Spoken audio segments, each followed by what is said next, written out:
Hi friends, the mnemonic for tricyclic antidepressants side effects is TCAs, tricyclic antidepressants,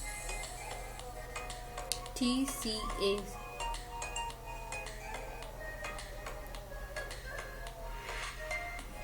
T for thrombocytopenia, C for cardiovascular effects, that is arrhythmias, myocardial infarction and stroke. A for anticholinergic effects, that is tachycardia, urinary retention, etc.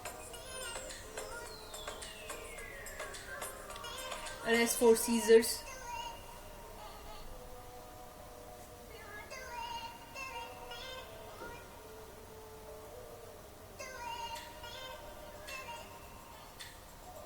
Hope you like my video. Thanks for watching.